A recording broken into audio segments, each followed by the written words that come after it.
Welcome everyone to tonight's webinar. We have made it this far. We are on part 2, survey procedures and data collection. If you are here and part of this meeting, it's likely because you have taken part 1 of our survey training and now know what to look for and what to identify. I'm going to have Christy monitor the chat and help me with I think it muted me there, Christy, too.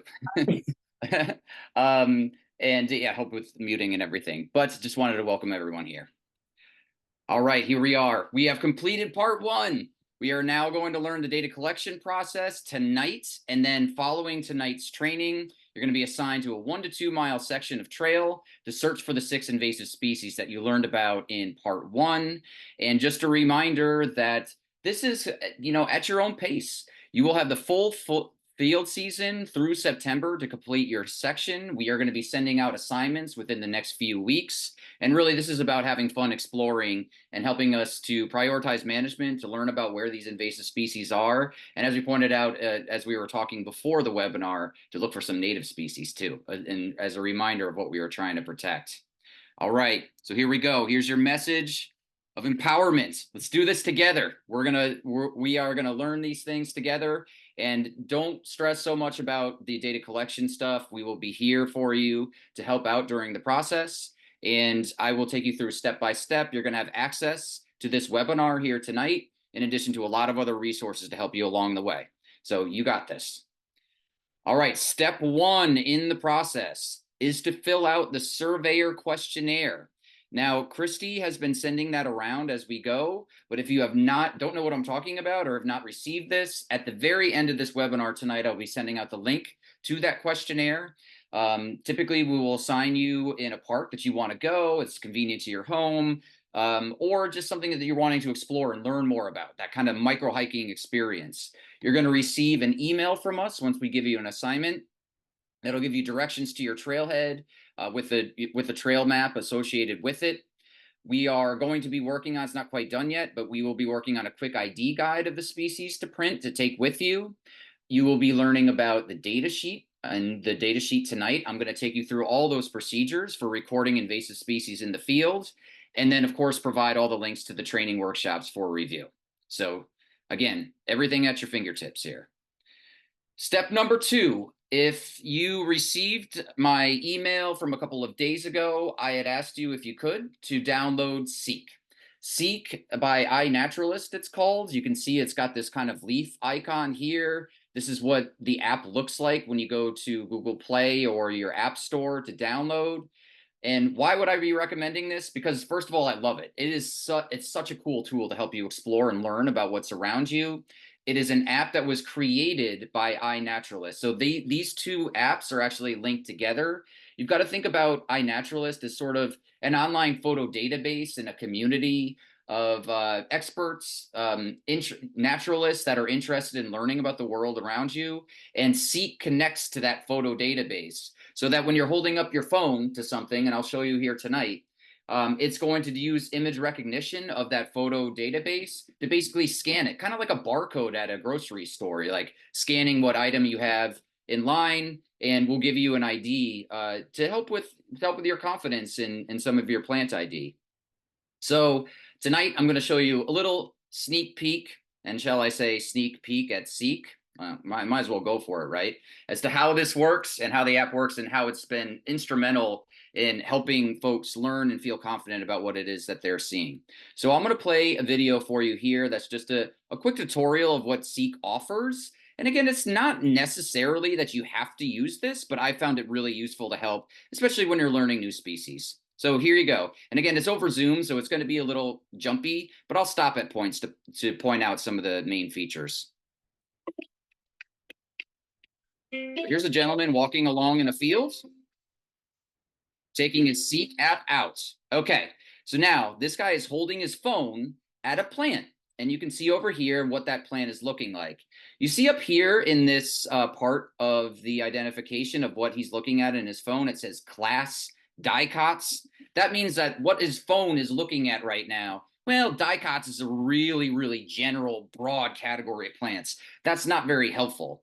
So what this guy is going to do is basically move his phone around a little bit until this little green stripe here gets the species.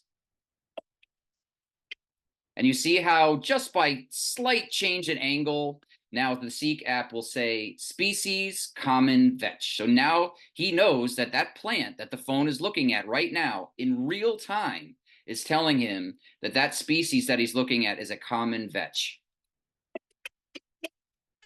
Looking at something else, that species is a blue blossom. Dwarf checker mellow. All right, so right now, he doesn't have to do this, but he's hitting this little green icon in the bottom because maybe he wants to learn a little bit more about what the dwarf checker mallow is. And maybe you're using this on some of the viburnums and you want to learn a little bit more about what plant it is that you're seeing, or an insect. It works on animals as long as they're not moving too fast. It'll say identify this photo and take you to the page that says dwarf checker mellow. He will then say view species. And look at that. Right there, it'll tell you right on that welcome screen that the dwarf checker mellow, where this gentleman is, he looks like he's in California somewhere, is native to that area. So there, it's really nice. It'll show you the range map of where that species is. It'll tell you about when you last observed it, a little bit about it, link you to a Wikipedia page if you wanted to read about it in the field.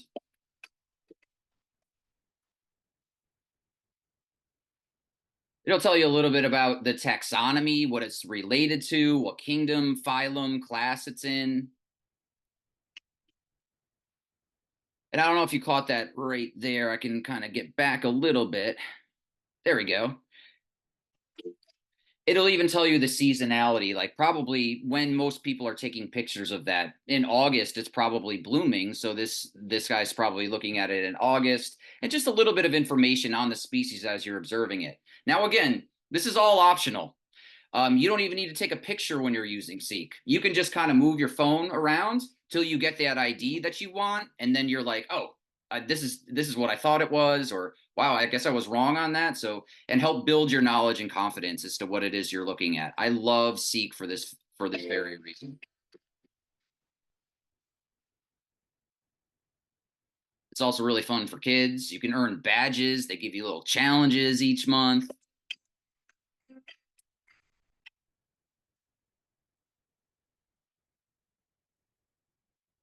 So there you have it. It's an option for you. If you want to download it and use it, I think it's great, especially when you're first starting, to help build confidence as to what it is that you are looking at. All right. So one option for you. Moving on, step 3. I also sent out instructions for you on the last email to sign up for an IMAP Invasives account. So just remember, you may have done, it's okay if you haven't done this yet, but in that, I will send out instructions again. I would sign up on the computer, and it's through NewYorkIMAPinvasives.org. Okay. And again, I'll send out the instructions for this, but you basically want to create your own IMAP account. You're just going to log into the IMAP, put in your email and password. The main thing I want you to remember when you sign up on the computer is to write down and remember your username and password, because the next step is to also download the IMAP Invasives mobile app. So you've got to sign up for the IMAP Invasives account. It's going to then send you an email back. So just check your spam or whatever to activate the account. Hopefully it goes to your email as you sign up, but immediately IMAP is going to email you back and saying, did you sign up for this? And can you verify the account? You say yes, and then you should be good to go. Then you're just going to download the IMAP Invasives mobile app. And again, I sent out instructions for this over email. So if you haven't done this already, don't worry about it. I'll still take you through it. You always have this video on record. This is what the IMAP Invasives mobile app looks like. It's like a little insect with a leaf on it. You can get it on Google Play if you've got an Android, or available on the App Store. So essentially, you are going to download the IMAP Invasives mobile app after you get your IMAP account. Now, If you've done these steps already, this was kind of your homework for this webinar tonight. Open up your IMAP Invasives mobile app now if you have it all ready to go. If not, if you haven't downloaded it and you just didn't have time to do it ahead of the webinar, don't worry. You're going to have access to this webinar and you can do it later. All right, but for those who are ready to go, get your phones out, get into your IMAP app, and I can show you the next steps. Now, step 4, the IMAP Invasives mobile setup. When you first open up your IMAP Invasives mobile app, it's going to look like this. It almost looks like someone wrote over your welcome screen. So the first thing you're going to do is just click anywhere on there, and it's now going to open up what looks like a totally blank kind of green space here, okay? Here's the important menu that you need to look at. Right in the top left of your screen is a 3-line menu bar. You can click on that, and that's going to get you to a pull-down menu, and you are just going to hit Preferences on that. When you get to Preferences, this is what's going to open up on your phone, okay? So the first thing that you're going to see as you open it up is you're going to see your name. You're going to enter your IMAP Invasives username, enter in the password that you saved. That is right here. And you are going to pick the jurisdiction species list right at the top here. If you plan on surveying in New York, you can just set your jurisdictions list to New York. Or if you're planning on surveying in New Jersey, you can set it to New Jersey. No big deal, either way.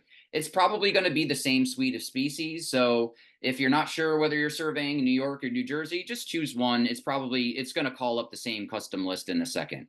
All right, so you're setting to New York or New Jersey, entering in your username and password.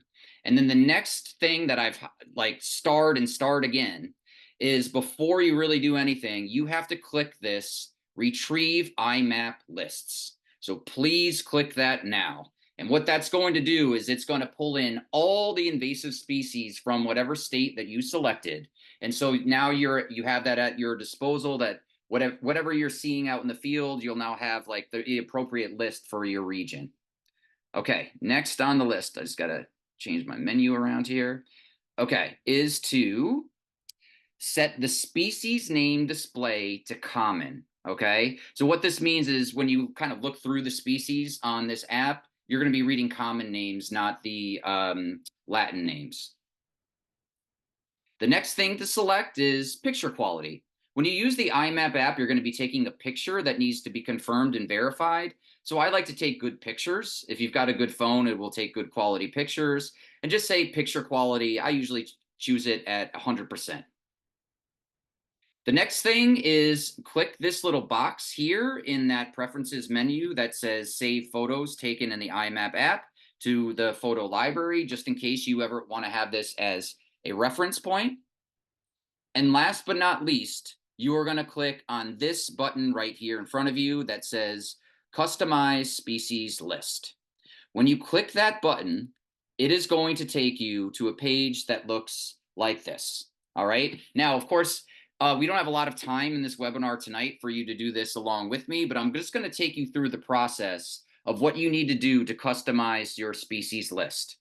When you click on that, it is going to open up into something that gives you, I don't know how many hundreds of invasive species to choose from. These are the ones, it's taking all of those hundreds that you could possibly see out there, and we're going to distill it down to just the 6 that we need to find. And I also will ask you to add a fake species for testing, because we might, if you wanted to practice some of the posts before you actually post in the field, it's just something that you can practice with, and we'll have an opportunity to do that later in the webinar tonight.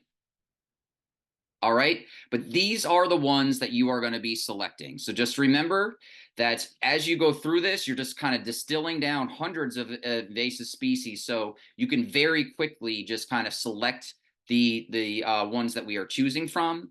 So those are going to be Amur honeysuckle, beech leaf disease nematode. Okay, so that's going to be under B. H for honeysuckle, and it's called honeysuckle species unknown, okay? Because remember that we're trying to distinguish between Amur honeysuckle and then the other ones that we can't remember are hybrids and we can't be sure whether it's a bush honeysuckle or not. So select honeysuckle species unknown, Japanese spirea. It will also have a little like comma after it and say Japanese meadowsweet. And then here's a little tricky one, because remember how we're looking for linden viburnum? In IMAP invasives, it's called linden arrowwood. So just make sure that you check that off your list as well. And then you're going to add Siebold's viburnum. So these are the ones that you're going to add. And you don't have to add a fake species for testing, but if you wanted to practice on IMAP, just to take a picture of something that's fake and upload it, just to get in the process before you're like the stress of being in a field, you can add this and we can practice it tonight. Once you've selected all 7 from this big Rolodex and now getting it down to 7, you are just going to hit this OK button. All right, so I'm going to do that with you now. And then that is going to take you back to your preference list.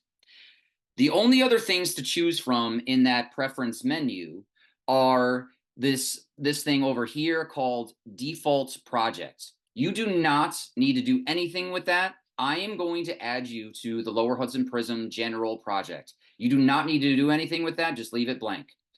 Under organization, and I'm just showing you a screenshot of what my phone looks like. It's going to be Lower Hudson Prism, but leave that blank. You are not an organization. You are a volunteer that's helping out with this. So leave these 2, project and organization, blank.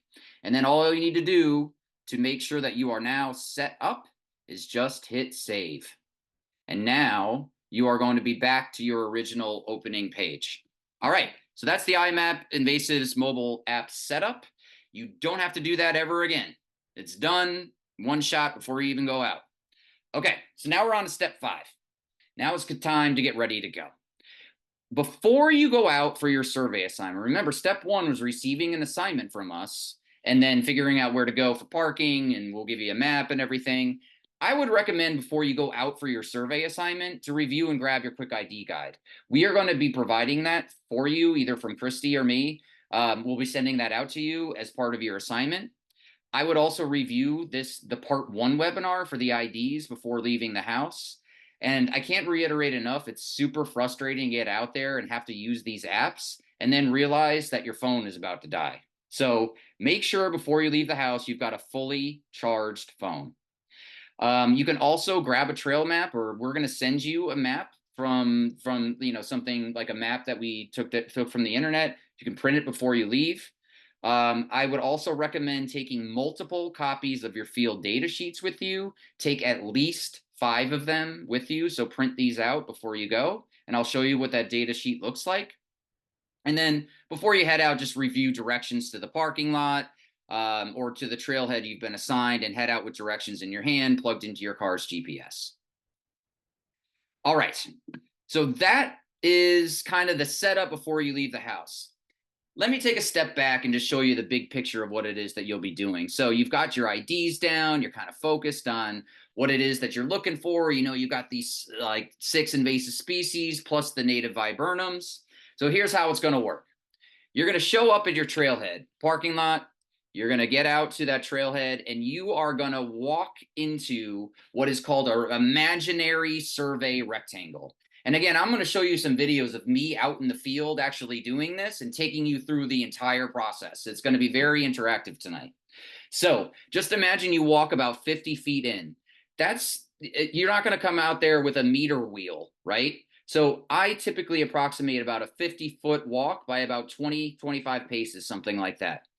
Once you're in the middle of that survey rectangle, you're going to be looking 15 feet on either side of you, okay? And then looking in this hole, like you walking in 50 feet, you're going to look 50 feet behind you, 50 feet in front of you, and then 15 feet to either side of you for these invasive species that you've learned. And then essentially you're going to record the presence, absence of those species that you are looking for, and also record it on the IMAP app. And I'm going to take you through this whole process tonight and it's like as if you're out there in the field walking with me. So this is just the big picture. Just imagine walking into the middle of a transect or a middle of a trail, looking around you, basically 50 feet on either side, and then 15 feet along the trail, and looking for these invasive species and then recording what you see. All right, so that's where we're at now. Step 6, let's collect the data, right? You know you're looking in this imaginary rectangle around you? Well, what are we going to be recording? We're going to be recording the number of beech trees that you found in that rectangle. You'll be recording the extent of beech leaf disease if you find any beech in your survey rectangle. You'll also be looking for linden and Siebold viburnum. Remember, we're also looking for native viburnums. We're looking for honeysuckle presence and absence, as well as abundance, and I'll be taking you through how that works. And we're also looking for Japanese spirea abundance. We are going to be creating an IMAP record for each invasive species, and then potentially taking any notes along with it. I just wanted to show you what the data sheet is going to look like. And again, I'm about to show you a video of me in the field taking data on this in exhaustive detail. But just as a quick preview, your data sheet's going to have a place for date, name, the name of your trail segment, who was with you, whether it was just you surveying, start time, end time. And then all along here is what you're going to be recording, all of those data points for each rectangle. All right. So now it is time. I'm going to show you some videos that I just took in the last couple of weeks of showing you how to go about this, knowing that you're going to have all these resources at your disposal. How do you go about recording data? How do you get to your site? How do you go about recording data in your spot? Before we get to that, Christy, any questions for me before we move on? Someone had asked, are we to record saplings and or seedlings of trees or only more mature ones? That's a good question. So for beech is going to be the main tree, but yes, if you can get it down to saplings, there is a spot to put that and to indicate that, but you are looking for mature and saplings. Sometimes the saplings are a little harder to identify, but yes, you could do both. Anything else? No. Or can that wait till the end? Nope, that's good. All right, cool. All right, here we go, folks. This is my dorky self getting out there, getting ready to go. I love doing this stuff, so hopefully you can sense my excitement for exploring. So here we go. Hello, here I am at the beginning of my trail section, getting ready to survey. Nice, beautiful, sunny day. I've even got my Trail Conference volunteer t-shirt on. I'm ready to go. You'll also get a nice swag item at the end of your survey once you submit, so something to look forward to.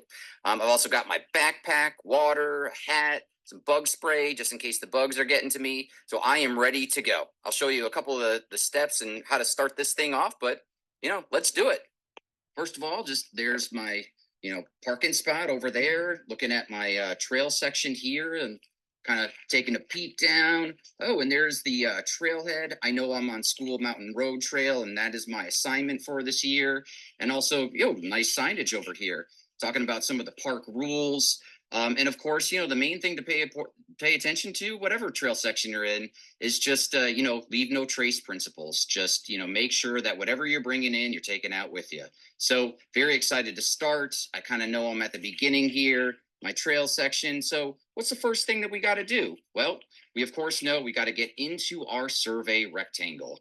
And of course, you're not going to know exactly what 50 feet is. So I typically approximate that with about 20 paces. So the first thing I'm going to do, get right by the trailhead. I know where I'm starting and going to get into that first middle part of that rectangle. So looking at 20 paces. 1, 2, 3, 4.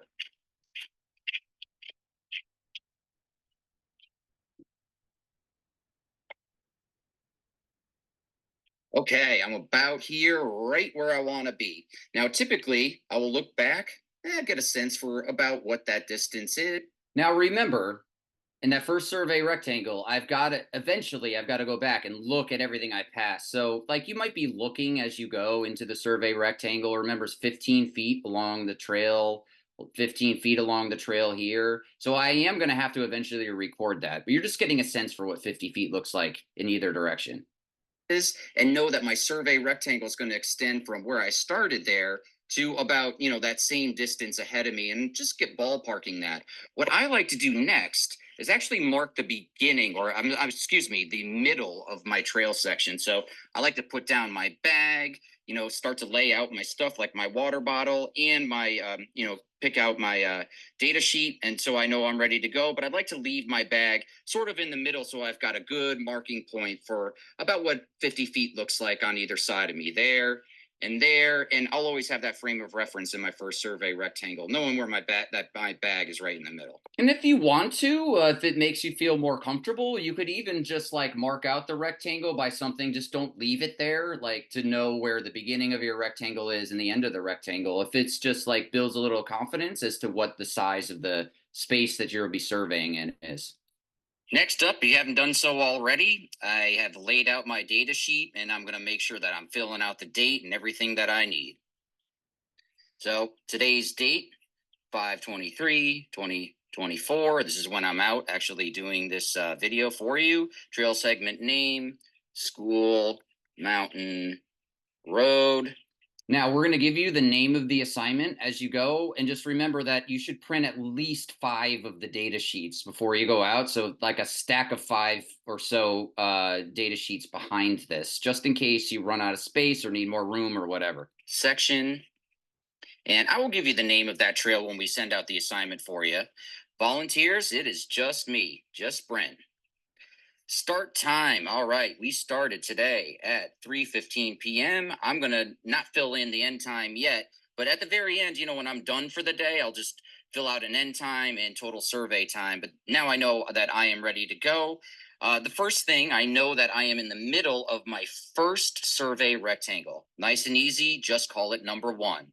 And the first thing, and again, you don't have to do this in any particular order. You know that you're going to be looking for beech leaf disease, some viburnums, honeysuckles, and Japanese spirea. So you know what? Since it's first on the list, let's take a look for beech leaf disease. I know I've got to look for the approximate number of beech trees in my survey rectangle, signs of BLD, and then looking for any healthy ones that I might come across. All right, so I am on the search for beech. There's my bag. I know that that is the middle starting point. I've got to look for beech all along till that trailhead there, and then another, 50 feet in front of me, right? All right, so for that first survey rectangle, you are going to be looking at species from the trailhead out 50 feet to the middle where my bag is, and then another 50 feet out, right? So I'm just going to start walking ahead, and let's just see what I see here off to the trail side. Let's take a look. Let's see, what's this over here? Could that be a beech? Well, I can see that it's got sort of wavy edge, but it's not really like that sharp waves that we saw with regular beech trees. Yeah, just not quite it. In fact, I find that even in beech forests, I will find a lot of this. This is witch hazel here, but not quite a beech tree. So that's witch hazel. I find it in a lot of like beech forests. If you do find a lot of beech, you might find witch hazel along with it. All right, so this is a native. Let's see, what am I looking for? Remember, we're looking for that smooth bark. All right.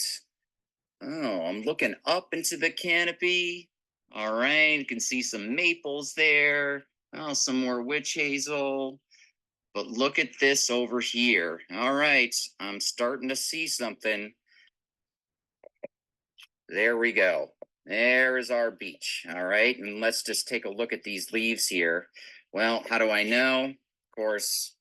All right, there's those. Okay, now I know it's hard to see and sometimes in Zoom when I'm moving the camera around, but let's just stop and focus here, right?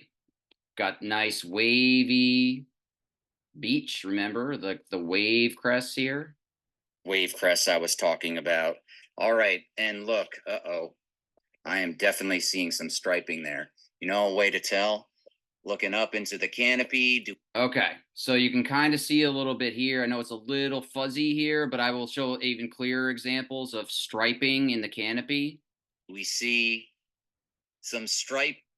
There's some stripes right there where my cursor is. And it'll be very, very obvious when you're out there as to whether you see the striping or not. Yes, we certainly do. There's another one with striping right there. You can start to see all the zebra kind of striping here. Oh no. So we have got beech leaf disease here. I'm going to go underneath these ones down here on this edge. Oh yeah, that's very actually quite leathery here. Now I don't recommend actually touching it like I. All right, so that's up close. You might see this little stipuling, like the tissue thickening. Okay, this is like progressed at this point. If you look underneath the leaf, it'll also appear striped. I did bring hand sanitizer in case I needed to, but just to kind of make the video clear, we kind of look underneath and you can really see. Okay, so stripes, stripes, stripes, almost everyone in a really withered, leathery look here. You begin to see the striping pattern there. So the question is, how much of this is actually has those stripes on it? I'm looking up into the canopy, and this is later in the day now, but yeah, this is definitely more than 80% of the leaves that seem. All right, so your data sheet is going to ask, do 80% of the leaves look healthy? And in this case, this tree had a lot more like diseased, symptomatic leaves than anything else. To have that be impacted by this. So I wouldn't call this a necessarily robust one that's, kind of doing. Like, look at all these crinkled leaves here. Well against BLD. So I will code that on my data sheet as such. Well, I didn't show it in the previous video, but I did walk the entire rectangle, and this was actually the only beech that I found. So the first thing I'm going to do is write down approximate number of beech trees present in the rectangle, and it was interestingly the only beech. All right. Signs of BLD, well, certainly. It was definitely present. So I'm going to put a P for present. And then the next line that has to do with beech leaf disease is approximate number of beech trees that show good health. Well, I had the one tree, and it certainly did not show good health. We were talking about certainly not greater than 80% of the leaves on the tree. So you'll get all these prompts in the data sheet. And really what we're looking for with the beech is, yes, we want to record beech leaf disease, but we're also really looking for, did you find a beech tree that seems to be in really good shape, that provides some hope? Maybe this tree has some sort of resistance. So your goal is to find that, like, that diamond in the rough of like a resistant looking beech. And if you find it, you say the number of beech trees in it, are there BLD, and then make sure that you record and report, hey, I think I saw a beech tree that was like in really good health. How many of them in that rectangle? It lacked BLD symptoms. And so I will say 0 of the one that we found actually showed like good health, right? This is a pretty symptomatic tree. All right, the next thing that I'm going to show you how to do is how to report this beech tree and this BLD in IMAP Invasives. So here's a look at my screen. I got to find that app, and here we are scrolling. Okay, so this is just like literally my phone right now. I'm just like as if you are scrolling through your phone, and you are looking for this app right here, the one with the bug and the leaf. Here, oh, there it is over on the right. IMAP app. It's got the little bug with the leaf on the right. So I'm going to click that. It's going to open up into a screen. You're kind of their loading point that has a lot of this like scrolling on it, or this kind of handwriting on it here. Just going to click that there. And the first thing I'm going to do is type in the upper right, add observation. Okay, so hopefully you saw that in the upper right here. See this little green button? It's like weird to open up a green screen, but just remember, like, you're going to hit this add observation button when you're out in the field. That's the first thing you're going to do. Click that there. And the first thing I'm going to do is type in the upper right, add observation. That is the first thing I'm going to do. The next thing is I see that box there that says take photo using camera. I'm going to click that button. Okay, so right there, that's what you're going to hit. It will ask, does IMAP would like to access the camera? I will say allow. All right, it's just going to work like a camera here. And I want to take a picture of a symptomatic leaf because this needs to be. Hopefully this is a little clearer now. You can really see the striping here. So you're about to take a picture of it because remember that IMAP needs to confirm the picture that it is in fact beech leaf disease. So make sure you take a picture of a symptomatic area. Confirmed by the IMAP folks. So I want to make sure that I got a good leaf that's really kind of showing striping patterns. Oh yeah, that's definitely a good shot there. So I will take a photo of it. I will say use photo in the bottom. Use photo. All right. IMAP would like to add to your photos. Say allow. Okay, perfect. And now I've got that picture of that symptomatic beech tree, those beech leaves, and now I know what's in there. So the next thing that I'm going to do is where it says species custom list, you have already have checked that, but now it says none selected, right? Okay, so this is the menu that you are going to have to pick now. And remember that earlier on we set the preferences. So as opposed to pulling from hundreds of invasive species, when you click this menu now where it says none selected, it's just going to be the 7 species you pre-selected. So watch this. So the next thing I've got to do is actually see how it just popped up when I click that button. It's just going to pop up all the ones that you pre-selected, so you don't have to sift through hundreds of species. Select. So that kind of pulls up a bit of a Rolodex, and I am going to select beech leaf disease nematode. Right, I'm going to hit that. And you know you did it right as if it shows up right here. Okay, so I've got the photo of it. I've now said where what it is that the picture is of. And then, of course, the next item down, species detected. So you're going to click this now because beech leaf disease, species detected at that spot. Now, if I found a beech tree that did not have beech leaf disease, I would choose species not detected, right? But in this case, I am going to say species detected. I will have my GPS checked, all right, because we want to make sure that we are pinning this point of exactly where this beech tree is. You can see down here at the location, it automatically pulled in the latitude and longitude for me, so I know I'm in good shape. I always just like to check, is it automatically pulling the location? You'll just see some numbers here and you'll know, okay, it's good. It knows where I am. Here, I mentioned that I will add you to the Lower Hudson Prism project and the organization. That's just for staff here at the trail conference, so don't worry about those.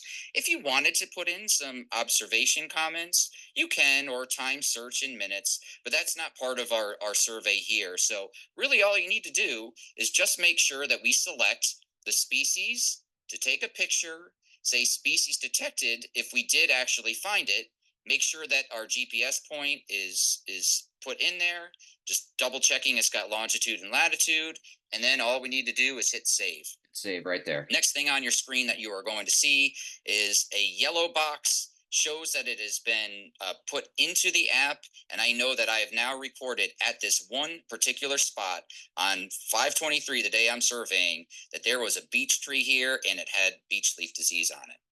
All right, so I've got my beech leaf disease taken care of in my first rectangle. Let's see what's up next. And again, you don't have to go in order here, but let's take a look for some viburnums. And I will say that I kind of cheated before, and I looked for viburnums in my survey rectangle. So just kind of cut to the chase here.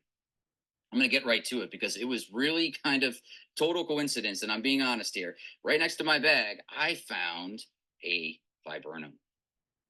Very cool, right? So I know it's a viburnum because we're talking about that opposite leaf structure, right? And then it's got this cluster of flowers coming out right in the middle. Now, of course, the flowers have not bloomed yet, but look, it is a maple leaf shape. So let's see if we can use Seek to help us out. But, maybe we can tell what type of, is we talking about a high bush cranberry, or are we looking at a maple leaf viburnum? And remember, I want to look right at the base. Right here, right? And remember, we're looking for those little warts or glands. I see no warts or glands there. So that means what? There. Do I see any glands there? No, not seeing it there. Let's just be sure, right? Take another look. So it looks, I'm thinking this is a maple leaf viburnum, right? All right, so the maple leaves have the maple leaf shape. Maple leaf viburnum does not have the glands. The American cranberry bush does. Maybe you remember that, but if not, it's always time to review before you go out there. All right. So moving on, I'm going to show you the next step here. Okay, in the process, just got to shift to another video. Here we go. All right, so let's assume that I looked over my whole survey rectangle for other types of viburnums, and that's the only one that I found. Well, I have to kind of go here. Did I see any linden viburnum? No, I did not. So I'm going to code that as absent. In my first survey rectangle, I did not see any Siebold's viburnum. Okay, so I'm going to code that as an A. All right, did I find any native viburnums? Yes, I did. let's take a look at what the code is for maple leaf viburnum. That is going to be an ML code. So very cool. I am now going to move on to see if, for the next part on the list here, see if I can find any honeysuckles. All right, so I will spare you the walking around and showing you what I did, but I did kind of look at this first survey rectangle to see if I found any honeysuckles in it. And good news, I did not find any amber or a hybrid type of honeysuckle. So, and again, that's just for the first survey rectangle, right? But that being said, because I did look for it and didn't find it in my section, I do want to report that on IMAP Invasive. I want to say in this spot where I looked specifically for an invasive species. I did not find it. So I am going to now go into my IMAP app. Okay. I am going to put in add observation. And in this case, I am not going to take a photo. Did you see my phone battery was low? You don't want to do that. Don't make my mistake. Charge that phone before you go out there. Is using my camera. So in other words, it's nothing to take a photo of because I didn't see anything. But I am going to go to my little Rolodex here, and I am going to type in amber honeysuckle. All right. Okay, so I've selected amber honeysuckle. Now remember, at that spot, I looked for it. I did not find it. And I'm going to say species not detected. All right, so at this spot, at this exact location, I did not find any amber honeysuckle. All right, I will hit save. I can see here there's no picture associated with it, but so you see up here now, I know that I've entered it correctly because it says species amber honeysuckle not detected on this date at that spot. So you're going to do this, and someone asked in the box or in the chat, I believe, that you are only going to do this once per survey rectangle for each species. So say you saw like a million beech, you only report beech leaf disease detected once for that rectangle, but just in your data sheet, you'll note how many beech you found. But now IMAP knows that I searched on May 23rd for amber honeysuckle in this exact spot, and I did not find it. I am also going to do the same thing with all of the other viburnums I was looking. Okay, so remember, I looked for Siebold's viburnum, didn't find it. Got to report that. So let's do Siebold's viburnum. Say species not detected. I am going to hit save because again, these are things that I was looking for. I'm going to do the same thing with linden arrowwood as well. Species not detected right at this site. I'm going to hit save, add observation. Again, go through my Rolodex. And what's the other one that I'm missing? I am going to do any other type of honeysuckle not detected. Okay, so we did all the honeysuckles. We looked, didn't find anything, not detected. So that is really all you need to do for this first rectangle. And there is one more species, of course, that we haven't looked at, but just see, now I've got all the honeysuckles in there, all the viburnums, right? And the beech leaf disease I have posted as observed, but all the others were not observed in this survey rectangle. All right, so I looked for my honeysuckles, right? I know I uploaded them to IMAP Invasives. I just showed that. So we didn't find any amber honeysuckle in our first survey rectangle. I will say absent. I didn't see any other type of bush honeysuckle there as well. And of course, overall invasive honeysuckle abundance, I didn't see any honeysuckle at all. So I can just kind of put a dash there, right? Because we didn't see anything. So if it like sometimes it prompts you to put absent, and then if there were no honeysuckles and it says overall honeysuckle abundance, I mean, you could put a 0 in there. Just make note that if there's no honeysuckle, there can be no abundance. So put 0, A, whatever. But I'll show you what the other abundance ones, if you actually find them in there, what the codes look like. What is next? All right, one last one to look for, Japanese spirea. And I will say for sure that I did not, when I was looking, did not find any Japanese spirea as well. So I am going to then add that to IMAP and make sure that I know that Japanese spirea was also absent. All right, last but not least, I searched for Japanese spirea. I did not find it in the first survey rectangle, so you know the drill. Let's go into the IMAP app. Let's say add observation. and I am going to pull down the Rolodex. And my last one that I was looking for in the survey rectangle was Japanese Spirea. And I'm going to say species. And again, just make sure you're checking here to make sure it registered, species not detected, and next step is save. Not detected. All right. Now I'm just going to hit save, and look, this is for my first survey rectangle. I've got everything that I need, and I feel like I'm in good shape now. Okay, so for each of the rectangles that you're going to do, right? Remember, this is one rectangle on a 1 to 2 mile trail section. So you should have each of these posted 1, 2, 3, 3, 4, 5, 6, right? It's either going to say detected or not detected. The only exception to that is if you find no beech trees at all, you're not gonna post a beech leaf disease not detected. Only if beech is actually in there. Okay, and I'll explain that in a little bit. All right, let's just double check that we got everything. I think I've looked at all species that I can in my first survey rectangle. So now remember, this is only the first row. This is the first survey rectangle of our trail section. The last thing I'll always prompt you to do here is, did you remember to post detected, not detected to IMAP for each species? Remember, we just double checked that.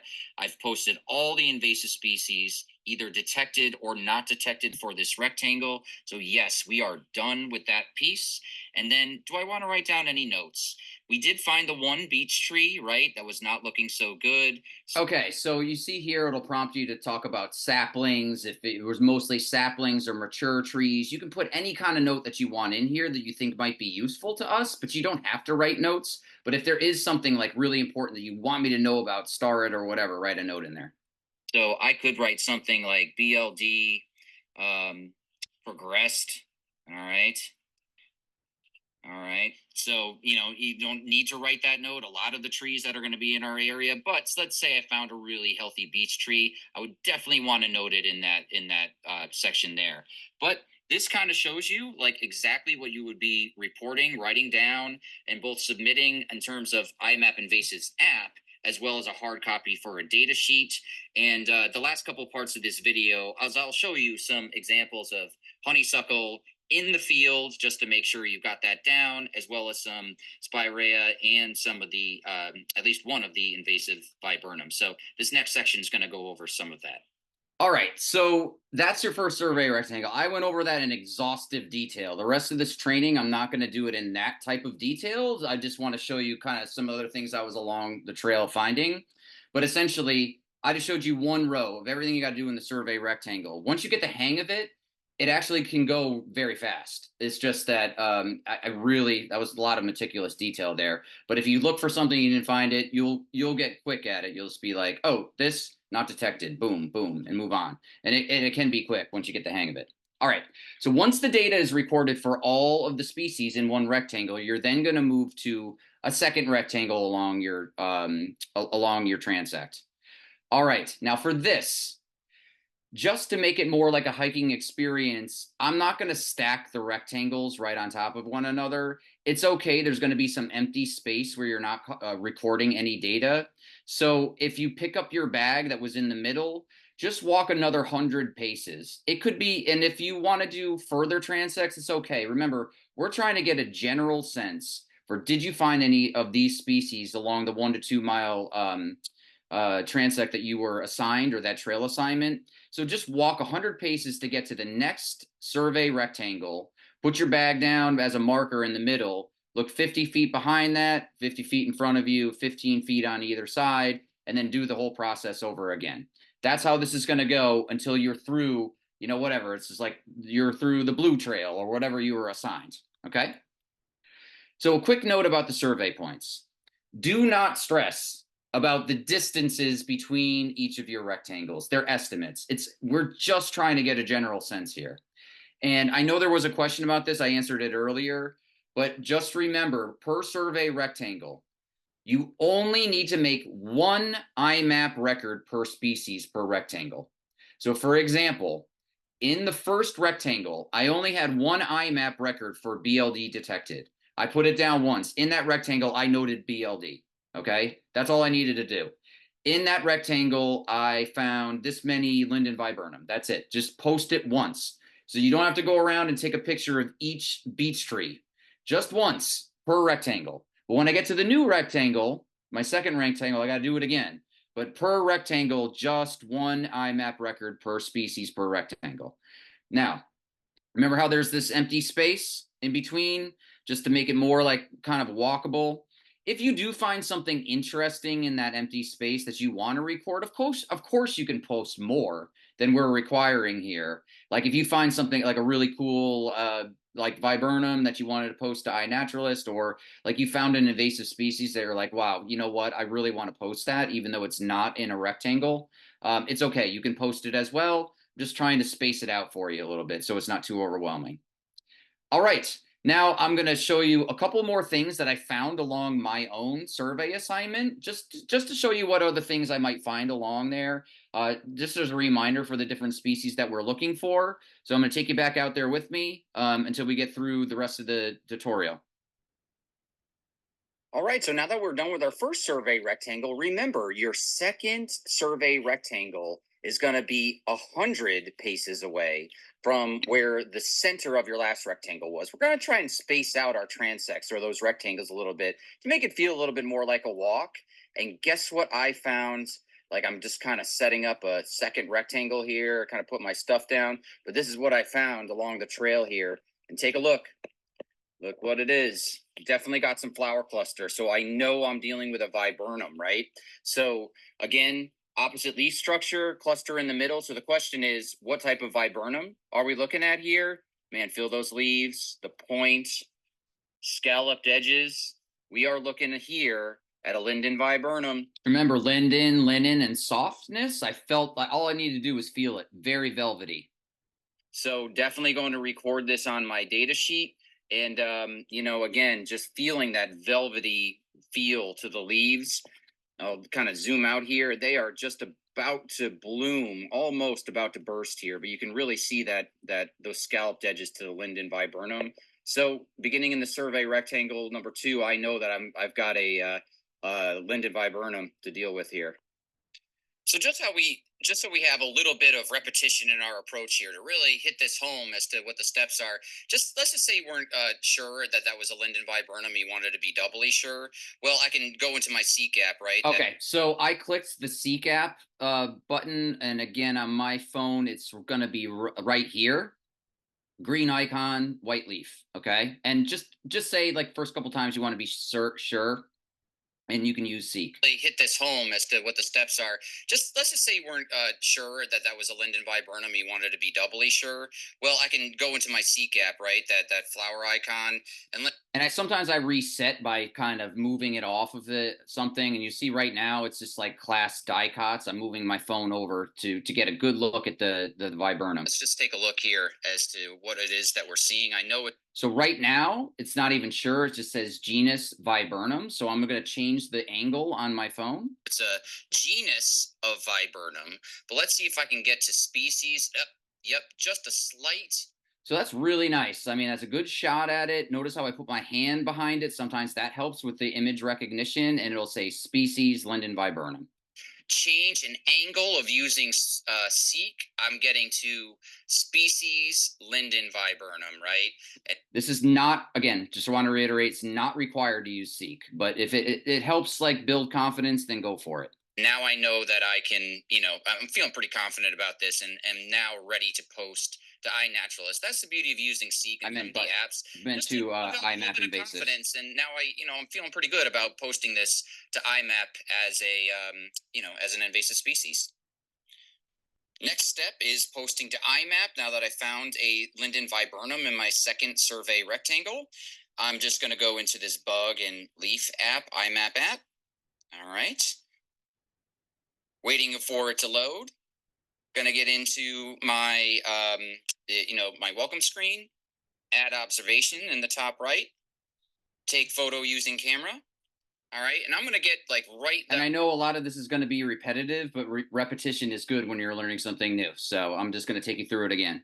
One where Seek really got a good idea on this part. You can see the scalloped edges, the flower cluster, really good look at a linden viburnum. So take that picture, use photo. All right. Remember the next step is going through the custom list. I'm going to. Okay. So remember I hit custom list and now I'm going to go up to the linden arrowwood. Select now. Remember, IMAP, it does not call it linden viburnum. It calls it linden arrowwood. So I'm going to select that, and I saw it here as species detected. See how I clicked here for species detected? I've got my picture of it. And I've got my date, I've got the latitude and longitude, all that is looking good. So now all I need to do is hit save. And now I know I've got another invasive species that I saw is. So notice that the ones in my first survey rectangle are still there, and then the newest one is just going to be on top, and you know you're good. There I go. Linden arrowwood found on this date, and there it is. Registered as a yellow box. All right, I'm not going to go through every detail like I did in the first survey rectangle, but let's just say, we found that linden viburnum, and assume, I'm just going to tell you, I searched this other rectangle for some of the other things. So I'm just going to fill this out. Again, repetition is good for you. So just want to show you how I would fill out the second survey rectangle. I am in rectangle number 2. All right, I did search for beech trees in this rectangle, and I actually did not find any. So I will put a 0 there. Signs of BLD, I am going to say obviously no. I mean, it's there. I'm just going to do a dash there because I didn't even find any beech trees. Okay, so there's no, again. Okay, this becomes important because I was in a rectangle where I found no beech. So when we get to the app, you'll see that I'm not gonna report that I didn't see BLD because I didn't find any beech. And just gonna put a dash there as if it's nothing. Approximate number of beech trees that show good health. Again, dash, right? There were no beech trees. All right, on to the viburnums. Linden viburnum abundance. I went around in the survey rectangle. We obviously got that photo that we posted to IMAP. So I had to go around and get a sense for how many linden viburnums were in that survey rectangle. Okay, so this is going to be something new from the survey rectangle because this asks not only was it present, but like about what was the abundance of that invasive. How many linden viburnum were there? And I will show you what the categories are in a second here. And they were definitely more than just a few. I would say if I went into the abundance coding up here. Okay, I'm going to pause this here. So if when you're on your invasives, it's going to prompt you, what is the abundance? And we estimate abundance by the percent coverage of the rectangle area. Now, I didn't show you in that video there, but there were quite a few linden viburnum there. There were more than just like a few. I would say there was probably like 10 of them, even within that survey rectangle. So imagine that imaginary rectangle space. What percent of that rectangle was covered in that invasive species? So in this case, if it's less than 5% of the rectangle, you would code it with an F as few. If it was between 5 and 25%, it would be some. If it was many, it would be 25 to 50% of the rectangle was with that one species. And if it was really extensive, like if it was just covered in linden viburnum, I would code it as X for extensive. Here, A is absent. Few is about, if I looked at the whole survey rectangle, was it less than 5% coverage? In this case, in my survey rectangle, there were quite a few linden viburnum here. I would call it some, about 25% of my survey rectangle. So it was definitely, for me, it was between 5 and 25% of the whole survey rectangle was linden viburnum, and then maybe whatever 75% was all other species or no plants or whatever. Actually had linden viburnum in it, which is actually a really high percent for a kind of emerging species like linden viburnum is. But I am going to code this as some. It took up about a quarter of the whole plot. I did not see any Seabold's viburnum, so I will code that as an A. And unfortunately, I did not see any native viburnums as well. So I will just, again, put a dash, did not see it. I might, just for your records to keep it consistent, I might change the data sheet before I send it out as like an A as opposed to a dash. We'll to make it a little bit easier on you to remember. But again, you'll see all the prompts right above it in the row. There. Or the column. Look for honeysuckle. Didn't find any. I will put that as an A. I will put that as an A here as well. Overall honeysuckle abundance, well, didn't see any. Going to put it as a dash, and certainly was looking for Japanese spirea. Did not see any. Put that as an A. All right. Oops. did not post a detected, not detected IMF for each invasive species. So you see how I searched for honeysuckles, spirea, and seabolds viburnum, they weren't there. So this is my reminder. Okay, now I got to post for those other invasive species that were absent in there. And I will show you, because there were no beach, what I do about that in a second. So I will say here, no beach in my notes, but now I got to post for the rest of the IMAP species. All right, going back into IMAP. Going to click there. I have to go through put this very in quick. all of the invasive species that I searched for, but did not find. So I need to go in for this survey rectangle number 2, hit add observation. And remember, I don't need to take a photo of something I didn't see, but because I searched for it, right?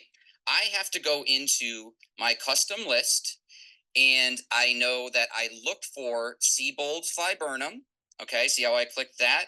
And I did not find it. So I'm going to say Seabold's viburnum. I searched, but species not detected. You see how I clicked species not detected? I will then scroll down, hit save. All right. So now I've got my linden arrowwood that I found. Okay, so here we go. Linden arrowwood had the picture. Seabold's viburnum not detected. Seabold's viburnum that I didn't find. I'm going to add another observation. I'm going to say, okay, I searched for Amur honeysuckle. Species not detected in this survey rectangle at this exact GPS location. Did not find it. Now Amur honeysuckle, add observation. Go into now honeysuckle. So these are the other honeysuckles. Species not detected. Scroll down, hit save. All right, and did I miss any? Okay, let's go to my custom list. What else? Japanese spirea. Did not find it. Species not detected. Gonna hit save. All right, and let's just double check. Did I miss anything? Let's go to my custom list. Whoops, where'd it go? Custom list. Amur honeysuckle did that. Honeysuckle, Japanese spirea. We did both of the viburnums. Now, do I post that I didn't find beech leaf disease nematode? I could do that, right? But no, I am not going to post for BLD because there were no beech at all in my plot. So if there were no beech trees at all, I do not need to post that I did not find BLD because there was no BLD to actually look for. So I'm just going to hit cancel here. I will say discard changes. Yep, and now I'm back. So I have posted. No need to post for BLD. Hopefully that's clear. If there's no beech trees, don't do anything with BLD. This is the bottom line. Okay. Now, the rest of this training is going to move real fast, okay? I'm just going to show you some of the other finds that I found in the last 5 minutes here along other trail sections, just so you get like some kind of muscle memory type of things for the species that you are looking for. So I couldn't help myself. I was walking further down this trail and look what I found. Check it out. All right, so here we go. Linden viburnum, right? You can see the scalloped edges, nice pointed tip, nice velvety leaves, flower clusters about to go. And look right below it. Wow, a native viburnum. Very cool, right next to an invasive one. So it's actually blooming first, which is actually pretty unique for a native blooming before a invasive one. I can look to see, am I dealing with a maple leaf viburnum? Yep, no glands there at the base of the leaf. I can see the flower clusters right next to an invasive linden viburnum, right next to each other. So if I see something like this, I think this is a great opportunity to say, along the trail, in between those sections, I found these two viburnums next to each other. This is a great example of maybe a place where we could do some management to take out the invasive one to allow more room for growth for this native viburnum to come through. This is how your data may help us to make good strategic management decisions if you see something like this along the trail. Certainly make a note of it in the notes section. So yeah, I mean, if you see something like this where a native is right next to that invasive, like I really want to know about that. We could send out that is a great opportunity to get rid of it, but otherwise it's going to be smothered by eventually by that invasive viburnum. And especially if the natives are already there and just need a little bit more room to grow, it's a great point to set it out as an example in the notes. At this point on in the video section of this training, I'm just going to point out some things as I go along. I'm going to not show you the details of the data sheet or the IMAP anymore, but just pointing out a few things I'm seeing along this trail section that I've been assigned. Here, take a look. Look what I found. Boy, that's looking like a honeysuckle, right? You can see the paired leaves coming out. Let's take a look at smooth margins on the outside, okay? And I'm feeling the leaves definitely soft. I'm not seeing an elongated bird's beak there, right? It's more like a eyeball shape. So I'm dealing more with the hybrid type of bush honeysuckle here, right? Like kind of at the edge of the Morrows or the hybrid, bush honeysuckle unknown category, right? We are not looking at an amber honeysuckle, which has the extended tip. So that's just one thing to look for. I'll also point out that right next to it, I've got something that also has opposite leaf arrangement. Okay. I didn't talk about this in the first training, but I saw these two things next to each other and I was like, I wonder if people will mistake that for a honeysuckle. But let's just take a look at what this actually is. But this is actually a burning bush. You see right next to it, you can see how this has serrated margins. So remember, all the honeysuckles are going to have smooth margins, but you see how this one has teeth and it's like very extended, but it's got teeth on it. And also, like, if this was a little bit more mature, the burning bush have like quirky wings on it, but really you could just tell, even though it's got paired leaves on it, just the serrated margins. It's not a honeysuckle. You can see like around my fingers that you see these little like wavy serrations on the end, different kind of stem versus the honeysuckle right next to it. You see how it's just really smooth margins, softer. Okay. So that's one way to tell. I just wanted to point out that, the burning bush right next to it may look like a honeysuckle, but it's clearly got serrated margins, just a kind of a look-alike that may fool you on the trail. All right, also along this trail, unfortunately, I found a beech tree here. Know that I'm looking at it, smooth bark, elephant skin, and just you can hear it in my voice, right? Just really, really progressed beech leaf disease. I know it's dark in this section. Let's see if I can get a good picture of what I'm looking at when I'm looking at the canopy. But you see, that's about as bad as it gets, right? I mean, almost every leaf is striped there. That's really bad. That's really progressed beech leaf disease. All those striped leaves. There you go.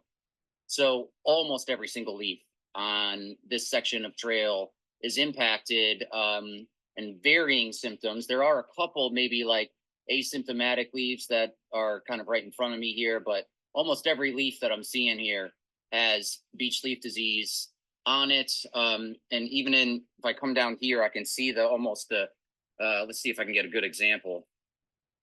Really, really progressed, leathery kind of appearance to it as I get closer here. You can see that like dimpling. Yep, that's very progressed beech leaf disease. All right, I have found our final nemesis on this year's list.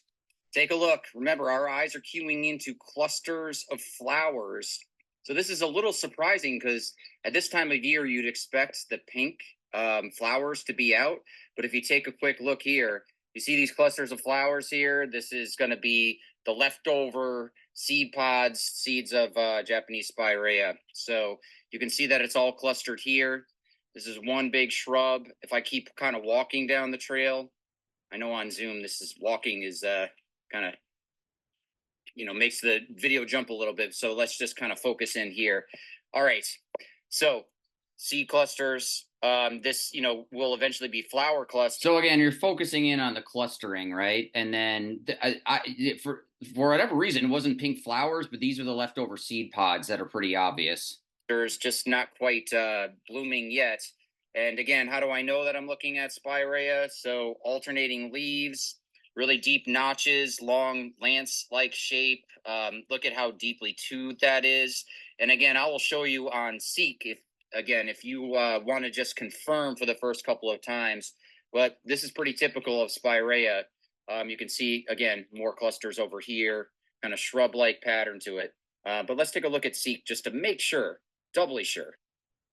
Want to doubly confirm with Seek? Gonna hit the Seek app, clear the system. There's my feed again. All right, let's see what we can get here. Let's kind of zone in on one of these flower clusters.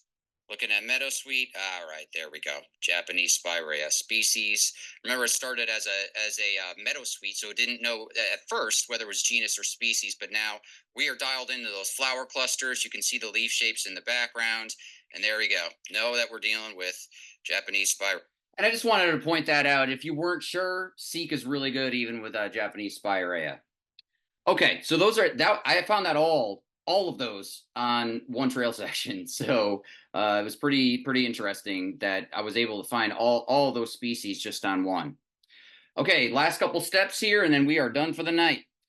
Ending your survey for the day. So remember, on your data sheet, you recorded your name, the date, starting time, and then when you're done for the day, just make sure you log out on your data sheet, start time, end time, and then just add up your total for the day too. So sometimes you're going to go out, do a trail section, a little bit of a trail section at a time. I would just start. So say on day one, you did like a quarter mile. And then next weekend you go out again. Just start with a new data sheet and just keep adding your totals to the end till you eventually like finish your whole trail section. And then there's one final step that you need to do. And this is important if you stayed on this long, to make sure that, remember how all of your species show up as yellow boxes? When you get back home and are near Wi-Fi, please don't forget about this final step. Otherwise, it's never going to make it to the actual online database. You're going to get all of those yellow boxes on the IMAP app, okay? You need to do one more step. For each of those yellow boxes, you need to click on this box. It'll give you a little check mark, okay? Like that is going to end up like this check mark there. And then you are going to hit upload selected. Now, if you did, say, 10 survey rectangles, that's like 10 times 6 species at each. That's going to be like 60 different boxes, right? So you might not want to do them all at once. Maybe do like upload like 5 at a time or something. But essentially, you're just going to click the box, click it, then hit upload selected, and that'll actually get it into the IMAP database, and then you will be done. It's a really easy 2-step process, and I would not do this till I get back to your house and you have like good fast internet and Wi-Fi, okay? So essentially, you'll have all the yellow boxes, so it's saved like in the app, but this final step actually gets it into the IMAP database. It's just click the checkbox, hit upload selected, and then you're done. And those boxes will disappear. All right, last but not least here, folks, beware of ticks. I highly recommend wearing long pants, long sleeves, doing a tick check before you leave.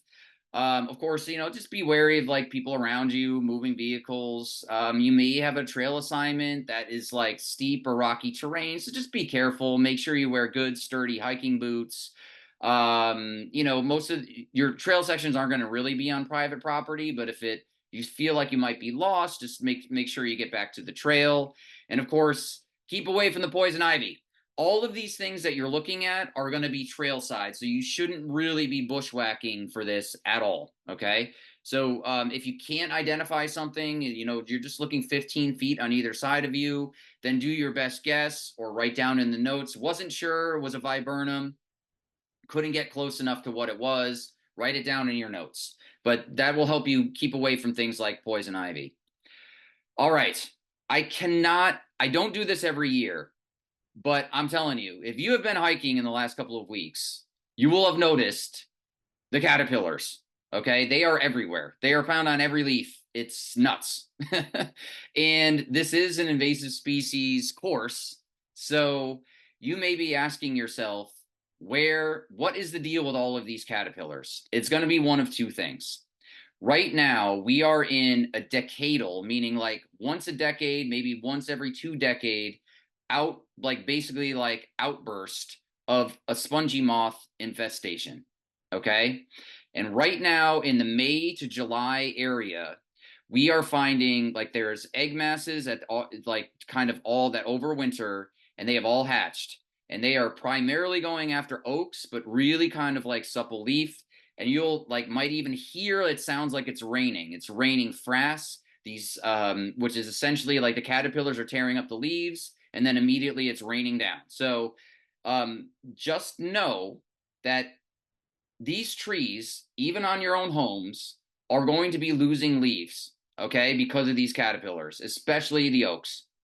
But it's not going to kill the tree, and this whole thing is going to be over very soon, because soon these caterpillars are going to turn into pupa in June or July. So that was the feeding caterpillar stage is not going to last very long, maybe another month or so.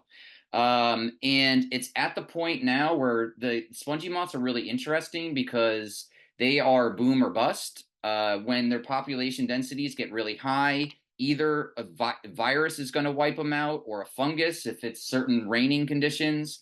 This is why the life cycle, and like it might be very disturbing to you right now if you've got them all over your trees. You're going to lose all the leaves in the trees, but the leaves are going to come back. The population of the spongy moths is going to crash, and it's going to be all right. Okay, but just to show you that there are a couple stages to this, and you're going to be out on the trail, you're going to see a lot of caterpillars. Now, you may have heard news stories about them causing rashes or whatever. It's possible they're kind of like ballooning down from trees, that if you get it on you, you might get a rash, but it's really kind of not going to be much worse than like going out there with mosquitoes or something. It's not going to like it's not going to send you to the hospital, and it's really just the hairs on them. They are not biting you when they're causing it's not like mosquitoes where they're kind of getting under your skin. It's just like maybe the hairs might give you a little bit of a rash, but the caterpillars are not biting you. They're going to go away soon, but that is the deal with the caterpillars. They're spongy moths, and it's not going to last long. It could also be a native caterpillar, which is a tent caterpillar. And I've heard reports from people saying, hey, there's all these like tents here and all these caterpillars everywhere. And if you wanted to know the difference between the two, here is the native tent caterpillar that form these like almost like really tight webs. They almost look like spidery webs of tents. Those are the eastern tent caterpillars, and they have a racing stripe right down the middle.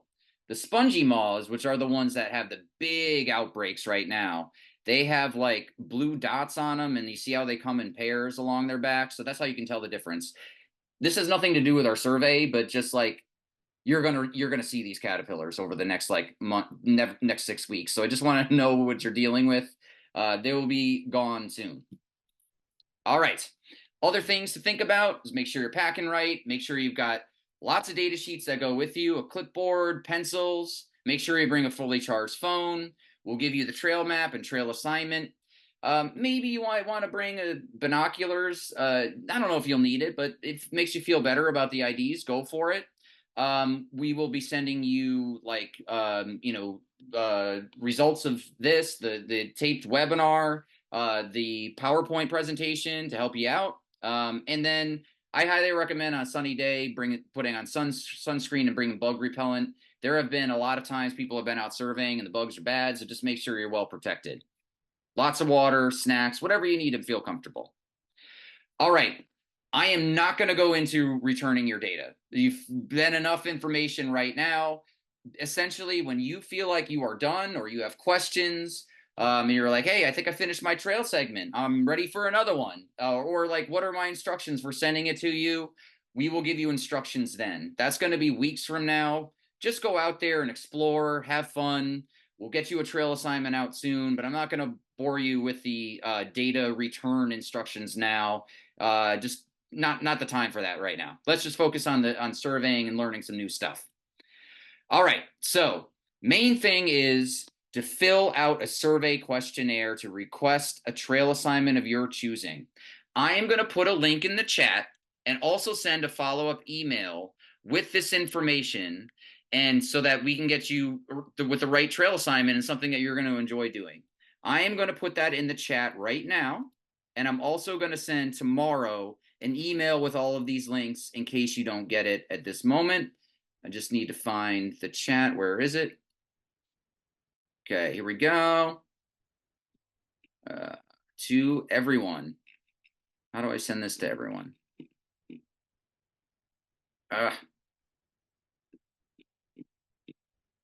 Meeting group chat. There we go. There is the link to the questionnaire, and I'll put a little asterisk by it.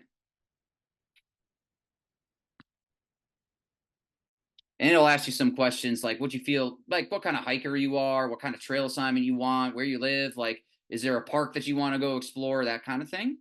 All right. And then I will say, if you want practice in the field, this is important for you to know. Next Wednesday, 1 week from today, I am going to be meeting up with anyone who wants to come and see these species live. Remember that trail that I did all of the species ID on today? There's one trail that I found called the Sugarloaf Hill Trail. It's in Garrison, New York, that has all 5 species. We can look at them all together. I can show you we can go over the data protocols. If you have any questions and you want to come for a nice hike at the end of the workday, come out with us next week, June 5th, 5:30 to 7:30. Come hang out with us, sign up for it. I will put the link to the event. Oh, I don't have it. I'm going to put that in at the end of the chat. Once I wrap up this webinar, I will make sure that you have the link to the event itself. All right. And then last but not least, if you wanted to stay on the call and practice posting, say you were on the IMAP app and you wanted to practice some posts, you can stay on with me later. It's not required or anything, but we can practice posting together online, or come out to the optional hike next week. And I just want to say good luck with your detective work. I threw so much information at you in the past couple of days, but I promise you, many of the people that are on this call have been doing this for years. You get the hang of it and just got to kind of muscle through that first like couple of survey rectangles, and all of a sudden you're going to be like, oh, I got this. Like this is not bad at all. And then you start like really paying attention, enjoying the hike. Look, like all of a sudden those images, you're like, oh, I know exactly what that is now. And it goes much, much quicker. Just want to say good luck. We're going to give you all the resources you need. We are here to help and answer your questions. No problem at all. So if you've got questions, please email us. And I promise I will put the events, if you want to come next week and next Wednesday, in there. But this is our email address. I'm going to stop recording and make this whole webinar available to you all to watch at your leisure. Thanks, everyone.